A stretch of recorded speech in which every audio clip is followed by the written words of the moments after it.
Alright, I thought the last video was going to be pretty short, but it ended up being kind of long because I got into that private variable thing. Okay, so I just want to take this one step farther. I'm going to be talking about the Destructor function. Okay, so right now we got an empty main function. We're still going to use our static variable. Now, what I wanted the static variable to do for the weapon class was just count the number of times I have declared a weapon.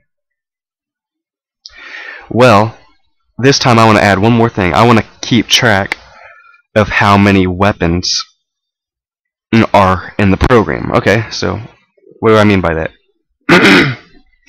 So you're going to have to review the rules of scope if you don't know them. Hopefully you got them down packed by now. There's no issue with any scope problems. But if there is, go ahead and rewatch the scope videos because those are extremely important. Okay, so let's say I make a weapon X, and then for whatever reason I go into another scope, or maybe I call a function. Actually, let me just print out. Oh, I can't do that. What did I call this stupid thing?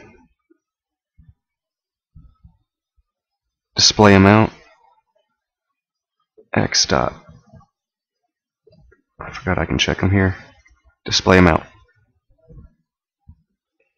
Okay. I get 1. Alright. And let's say I make a character. And I call it me.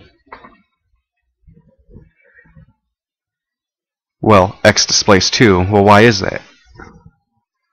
Well, I made a character and not a weapon. Well, let me show you why. Because in the character function, or in the character class, I also made a weapon.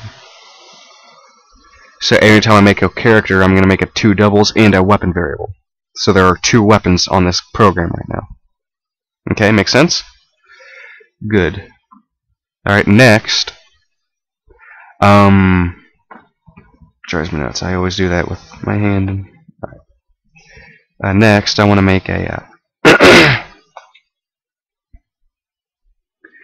a new scope, just for an example. So I'm into a separate scope here, and I want to make another weapon. Weapon A, lowercase a. Okay, and I want to display the amount. And keep in mind that the you got to watch the last video to catch up, because remember this. I have one static variable for quantity, and that's it. It's the only static variable on the screen. And my quantity plus plus is in my constructor, so it adds 1 every time I create one.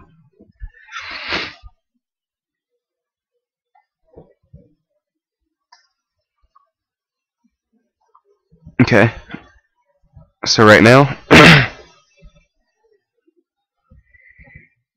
We have 3 variables here, because I display one right inside this scope after I destroy it.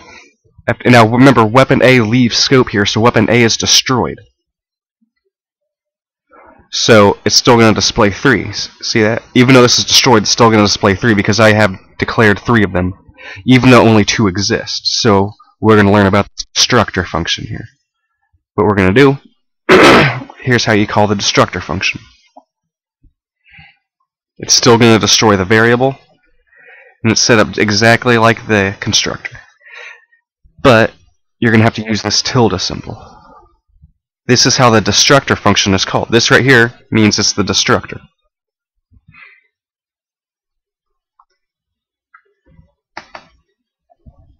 So right here, this is the constructor and destructor. These names have to be the exact name as your class. Don't forget. But with the Destructor, you just start off with the tilde, and the tilde is right below the escape key. It sure should be. It better be. And all this Destructor is going to do, it's still going to destroy the variable, but it's just going to subtract 1 from the quantity. Now let me run this, and I'll go through the code. Okay, so right here,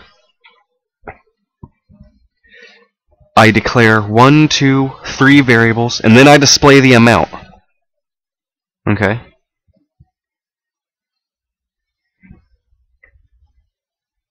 Okay, so this first one here, I display the amount, and there's 3 variables here. Well, guess what? Right here, I end the line a couple times, and then I exit out of scope, then I display it again. Well, why is that? Because I just destroyed a variable. When I exit out of the scope, I destroy the variable, and then I display it again. Because remember, when variables are destroyed, the destructor function is called when variables get destroyed. And remember that variables get destroyed when they leave scope. And I guess this is the proof to show you that variables get destroyed when they leave scope, because this destructor function is called. And this still destroys the variable, as this still creates the variable. Okay, so that's a little bit on the static variable, and then this quantity represents the number of weapons that are actually available in the game. Now, if I were to leave this main scope, there are 0 weapons available.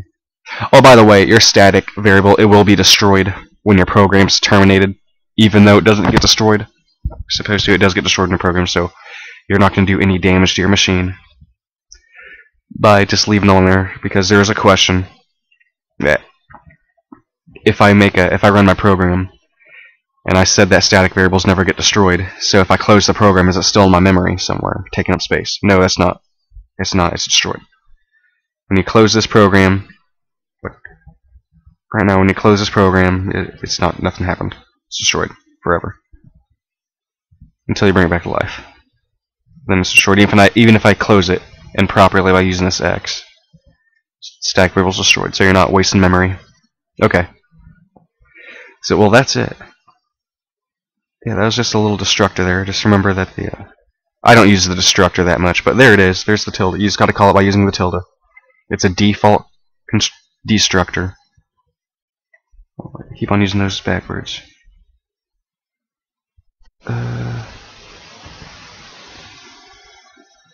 Constructor.